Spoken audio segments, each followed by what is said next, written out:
नमस्कार, स्वागत है आपका न्यूज 69 में। मैं हूं आपके साथ अंकिता और बढ़ते हैं इस वक्त की बड़ी खबर की ओर। वक्फ बोर्ड की संपत्तियों पर कब्जा करने वाले जाएंगे सेंट्रल जेल। भोपाल सांसद आलोक शर्मा का बयान। वक्फ संशोधन बिल का कुछ लोग विरोध इसलिए कर रहे हैं क्योंकि कतिपय नेताओं के नाम उजागर होने वाले हैं, उन्हें दिक्कत हो रही है। लीड करने वाले नेता विरोध कर रहे हैं। वक्फ की संपत्तियों से चौथ वसूली होती है, सभी संपत्तियों की जांच होगी। संपत्तियों के नाम पर लूटपाट करने वालों पर अपराध पंजीबद्ध होगा, इनको सेंट्रल जेल भेजा जाएगा। देखिए, वक्फ बोर्ड के लिए लगातार लंबे समय से चर्चा की जा रही है, बहस की जा रही है और वक्फ बोर्ड का हमारा अब कानून भी बन गया है, लोकसभा में पारित हो गया है, राज्यसभा में भी बहुमत के साथ पारित हो गया है और बहुत ही जल्द भी महामहिम राष्ट्रपति जी की मोहर इसके ऊपर लगने वाली है। वक्फ के नाम पे दिक्कत किसको हो रही है? वक्फ के नाम पे दिक्कत हो रही है कांग्रेस के कतिपय नेताओं को, जिनके नाम आने वाले समय में उजागर होने वाले हैं। किस प्रकार से कांग्रेस के कतिपय नेताओं ने मुतवली कमेटी के माध्यम से उन जगहों के ऊपर इंक्रोचमेंट किया है, उनको किराए पे चलाया है और ये वक्फ मुस्लिम समाज के गरीबों को न्याय देने के लिए बना है। भारतीय जनता पार्टी की नरेंद्र मोदी जी की सरकार मुस्लिम बहनों के लिए न्याय देने के लिए प्रतिबद्ध है। पिछले वर्षों के अंदर 3 तलाक कानून लेके आए हैं, अभी वक्फ का कानून जरूर लेकर आए हैं। ये मुस्लिम समाज के अंदर इसको लेके खुशी है।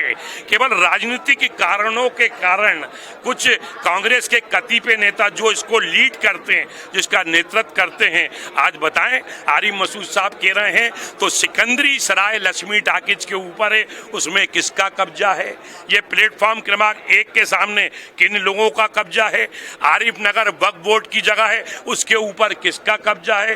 कौन कौन लोग अवैध रूप से चोद वसूली करते हैं? मैं भी भोपाल का बर्रूकट भोपाली बेटा हूँ। कई मुस्लिम समाज के नौजवान आते हैं, कई माताएं बहनें आती हैं और वो वक्फ के नाम के ऊपर जो उनके पूर्वजों ने जो जमीन दान दी है उसके बारे में चर्चा करते हैं। जिन्होंने किराए पे लिया है वो लोग चर्चा करते हैं। कई लोगों ने इसके ऊपर फर्जी इनायत हिब्बेनामे भी भोपाल के अंदर बनाए गए हैं। आप उठाकर देख लिए, आप नवाब सिद्दीक हसन साहब नहीं हैं, परंतु नवाब सिद्दीक हसन साहब का तालाब देख लीजिए, मोतिया तालाब देख लीजिए, किस प्रकार से उसके ऊपर इंक्रोचमेंट किए गए, किस प्रकार से रातों रात नर्सिंग होम भी बना दिए गए हैं। मुझे लगता है कि जो हमारा एशिया की जो सबसे बड़ी मस्जिद कही जाती है, ताजुल मस्जिद के पास के जो 3 सीढ़ी के तालाब हैं, आप मुस्लिम समाज के नौजवानों से पूछिए तो इंडिविजुअल एक भोपाल का मुस्लिम समाज का व्यक्ति तारीफ कर रहा है। जब समूह में आते हैं तो राजनीति है, वोट बैंक की राजनीति है। इंडिविजुअल तो वो कहते हैं साहब आपने बड़ा अच्छा काम किया है, मोदी सरकार अच्छा काम कर रही है।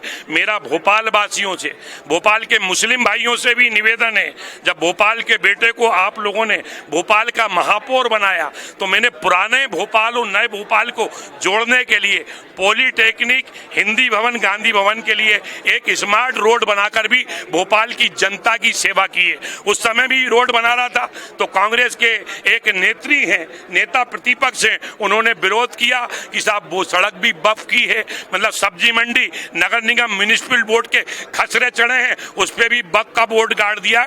मुझे लगता है कि सबकी जांच होगी और वक्फ जिस प्रयोजन के लिए बना है कि वहाँ पे अस्पताल खुले, वहाँ पे स्कूल खुले, वहाँ पे कॉलेज खुले, इस दिशा के अंदर समाज को, मुस्लिम समाज को भी आगे आना चाहिए और मुस्लिम समाज को इसको स्वीकार करना चाहिए। जो काम प्रधानमंत्री नरेंद्र मोदी जी की सरकार अच्छे काम कर रही है, प्रदेश में डॉक्टर मोहन यादव जी की सरकार बेहतर काम कर रही है, उसकी तारीफ होना चाहिए और निश्चित रूप से हम जनता के बीच में जाएंगे और जनता के बीच में जो बेहतर सा पक्ष है, अच्छा पक्ष है, वो भी जनता के सामने आएगा। अब किसी को भी गरीबों की वक्फ की जमीन पे लूट खसोट करने की इजाजत नहीं दी जाएगी। कानून बनेगा। जिन्होंने वक्फ के नाम पे भ्रष्टाचार किया है, चोरी की है, लूटपाट की है, अब उनका स्थान भोपाल के तलैया थाने में नहीं होगा, भोपाल के हनुमानगंज थाने में नहीं होगा, भोपाल के कोतवाली थाने में नहीं होगा, भोपाल के शाहजहानाबाद थाने में नहीं होगा।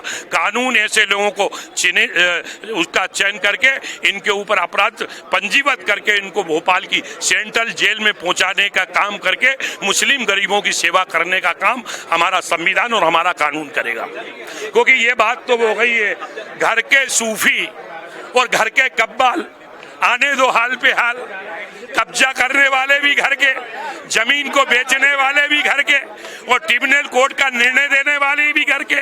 अब संविधान बन गया है, अब ये नहीं चलेगा। इस खबर पर आपकी क्या है राय, हमें कमेंट सेक्शन में जरूर बताएं। तब तक के लिए धन्यवाद।